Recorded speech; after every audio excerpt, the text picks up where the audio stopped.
哇！呢個熱帶圈原來好大㗎，你睇下。哇！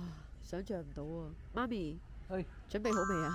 準備好。你叫做乜名？你係咪叫做水團團呢？快啲啦！人哋會好想食啊！星野集團嘅星野大酒店啊，呢度係興井澤嘅星野大酒店。你係咪語言能力有障礙啊？落雨中嘅高原教會有另一種風味啊！真係。依家就沿住呢條小路一路再行呢，就會見到高原教會㗎啦。唔係高原教會，就見到蛇枝教堂㗎啦。好得意啊！呢啲好細粒啊，細細粒招財貓。六張幾嘢真係。你知唔知咩係重中之重啊？呢啲唔係重中之重啊，最重要嘅早餐。咁有邊啲嘢唔係重中之重啊？唔係重中之重，都唔知喎，乜嘢都重要㗎啦，其實係咪？答得非常之好，因為重中之重呢，就係咧唔係去邊度或者有咩行程，因為每一日都係最後一日其實，所以呢，我哋每日嘅生命都係重中之重嚟㗎，其實。冇錯，食嘢啦而家。好啦，拜拜。鹹鹹地喎呢條。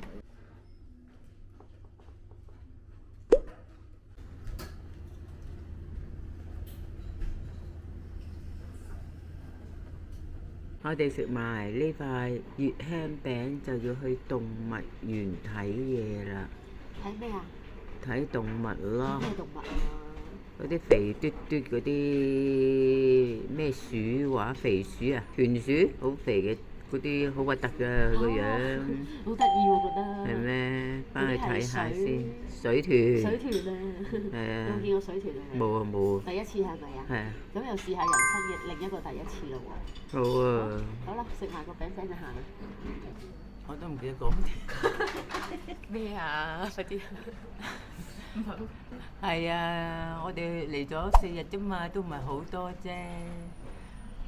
咁你覺得要幾多日啊5、6日啦，起碼。太快啦，4日實在。第日真係唔好咁短途啊，因為搭飛機都搭咗好多個鐘頭。我哋而家行緊去呢個草津熱帶圈，由呢個呢，啱啱個酒店木葉酒店去呢，就大概行10分鐘左右。依家我哋做緊嘅練習就係呢，倒後行斜路啦。老人家有時呢，年紀大咗腳痛，要慢慢行，真係要體諒下。喂，你唔係倒後行嘅咩？到啦嘛。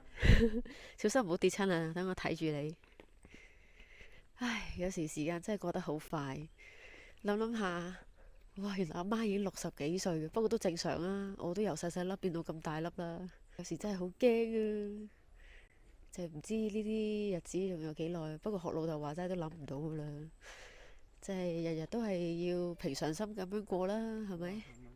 我老豆成日話呢，人唔係一歲歲嘅喎，佢話人係一個個嘅喎。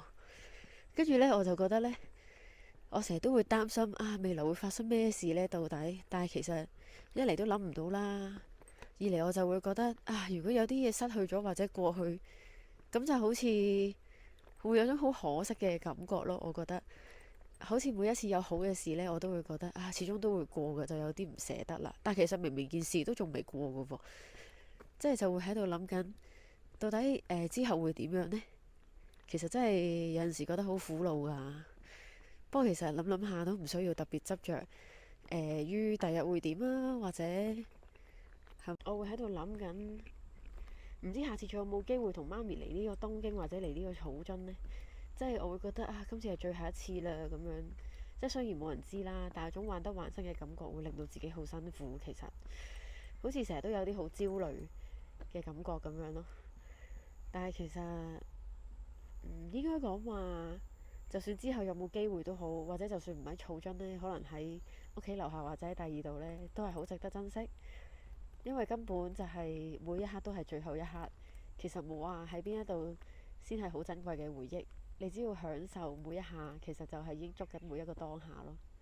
準備入去呢個草津嘅熱帶圈，參觀下入邊嗰啲動物啦，餵動物，睇水豚，肥嘟嘟嗰啲。頭先勁好咯，我哋行咗好耐，去到呢個熱帶圈呢，跟住見到佢有啲旅遊巴喺出邊啦，跟住個叔叔過嚟同我講嘢，唔知係咪想話使唔使幫忙咁樣，跟住我就同佢哋講話，媽媽隻腳行得唔好，可唔可以一陣車我哋翻旅館咁樣啦？跟住就佢用佢啲翻譯器就話可以送我哋翻屋企咯，好好啊！跟住媽媽唔使行翻一個好大嘅斜路翻去啦。食緊手皮啦啲魚。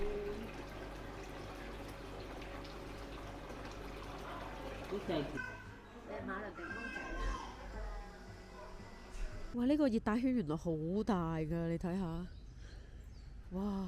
想像唔到啊！媽咪，準備好未啊？準備好。分係嘛？真係唔分喎，點解嘅？喂，做乜掟佢啊？唔係啊，我俾你上去又唔識攞，你。哎呀，佢老啊，老得滯係嘛？你睇下嗰邊係咁拍你啊，點叫你啊嗰邊？哇！第一次咁近距離啊，同條鱷魚好驚啊！雖然佢唔識喐，但係好近啊，呢度半米咋。下邊嗰啲就係水豚啊，好似隻豬咁啊，個身好慘啊！佢哋又唔出得嚟玩，又唔俾人摸得，陰公豬豬啊，真係。你叫做乜名？你係咪叫做水豚豚呢？快啲啦，人哋會好想食啊！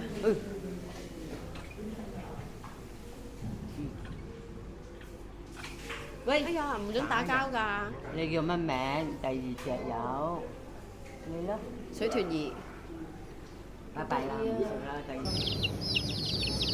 走。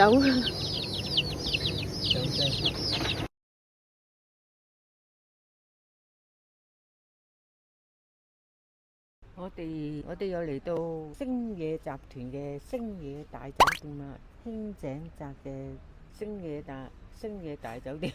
你係咪語言能力有障礙啊？你可唔可以介紹下呢度有咩特別啊？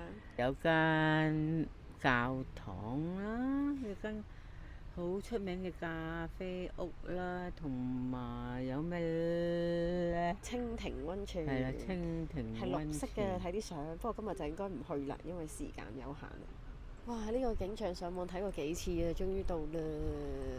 不過呢，呢個蜻蜓溫泉好似星期五呢，仲有一日係會5點鐘先開嘅晏晝。好聽啊啲水流聲，快啲聽下。有冇印象啊？你對於星野？有啊，喺3月份我哋曾經去一個北海道嘅星野集團嘅酒店，哇！嗰度超級好玩喎，又上雪山，又爬山，又哇好多雪啊，好開心啊，玩得。哇！呢啲坑我哋細細個嗰陣時6、7歲都走入過去呢啲咁嘅坑，哇！不過好長嘅，邊啲坑好深好遠嘅，哇！如果我哋行下啲水，咁危險嘅，啲咁如果水大洪水點算啊？咁咪10幾20條浮出嚟。哎呀，唔好啊，好驚啊，千祈唔好學啊！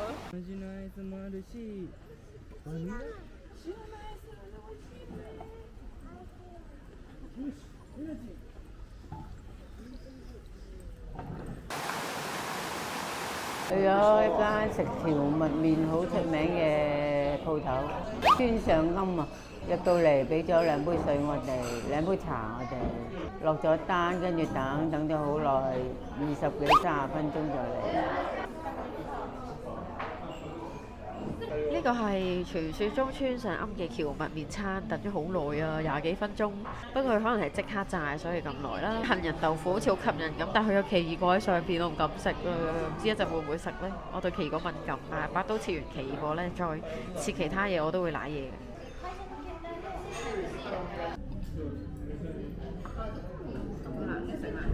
準備試食蕎麥麵啦！哇，似乎好好食喎！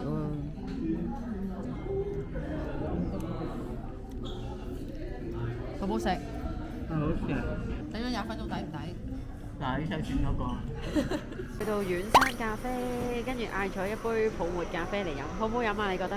好啊，幾好飲啊！啲人話呢間咖啡店係好好飲噶噃，好似話唔知有 No.1 咖啡嘅稱呼。果然No.1啲咖啡好似冇苦味咁。冇苦味啊？係啊。有冇甜味啊？咁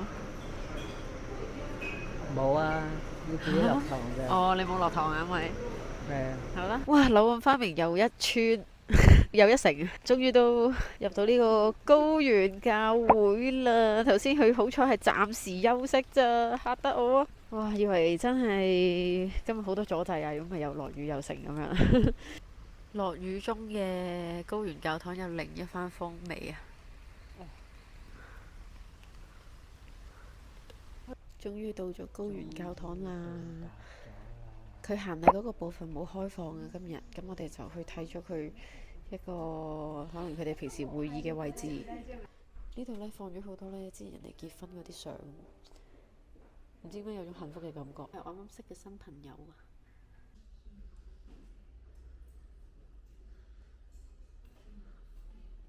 啱啱我哋冇遮呢，跟住問咗呢個靚女姐姐借咗把透明雨傘俾我哋。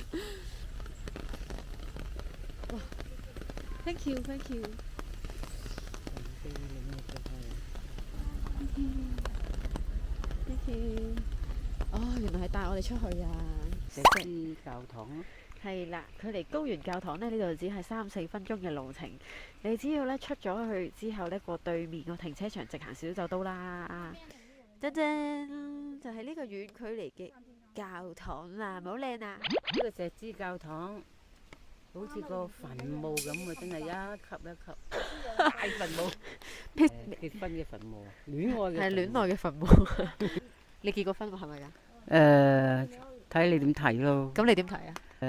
有時咧，一時時幸福，一時時唔幸福啦。幾時唔幸福啊？唉，鬧交咪唔幸福咯。咁幾時幸福啊？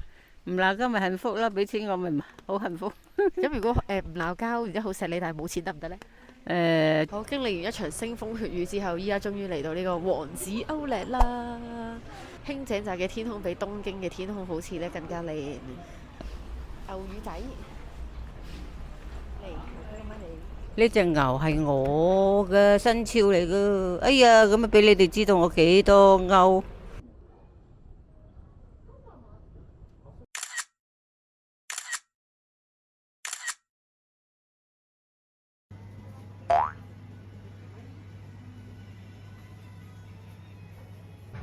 你食到第幾塊開始想嘔啊？咩六嗰塊？呢六你又話再早啲嘅？做咩六嗰次再早一次嗰啲？第4日嘅早餐，我哋買咗一個咖啡奶，好似好好飲咁啊，同埋一個綠茶奶，好唔好食啊？好，點好食飯？非常好食。係咯，如果香港有就好啦呢啲。好多汁㗎。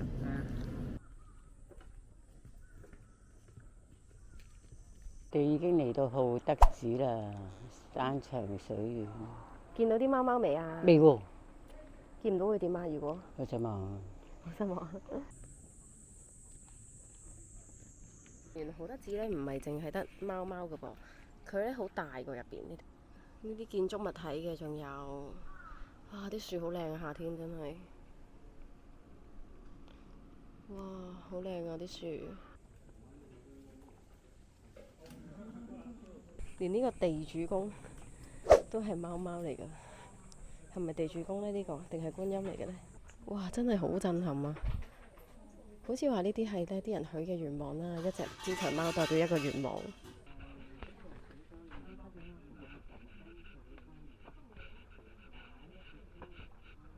好得意啊！呢啲好細粒啊，細細粒招財貓。跟住我媽媽話呢，願望細細就細細粒喎，但係幾細嘅願望都可以好大嘅宏願，因為都係你想做嘅。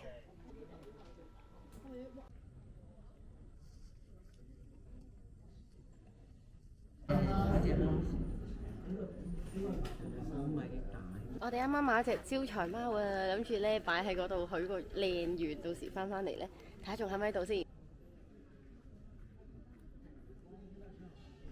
準備放嗰隻貓喺度，第日願望成真呢，就會翻嚟揾翻佢噶啦。錯啦，好啦，我哋行啦。執着之鬼嚟噶嘛？群生之鬼。唔執着好難做到財務自由，但係咧，當你追求財務自由嘅時候咧，你又會可能用你嘅身心靈健康去換喎，因為你嗰種努力經營一盤生意嘅時候，嗰種慾望、嗰種堅持係幾咁勞心勞力。係。但係同時間有希望喎，所以路會掉幼稚返人間。冇錯。凡人間，地獄人間。三口種田子一畝，種田子一畝，係啊，擺喺呢度冇錯。樹大好遮陰嘛，擺呢個隔離。係啦，我哋已經放好呢個願望嘅貓啦。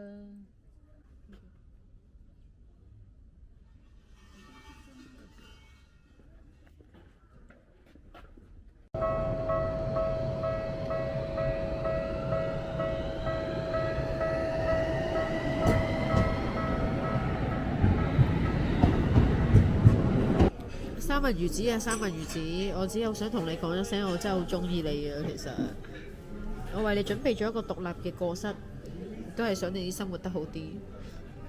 三文魚子，我遠道而嚟去探你，希望你都會記得我啦。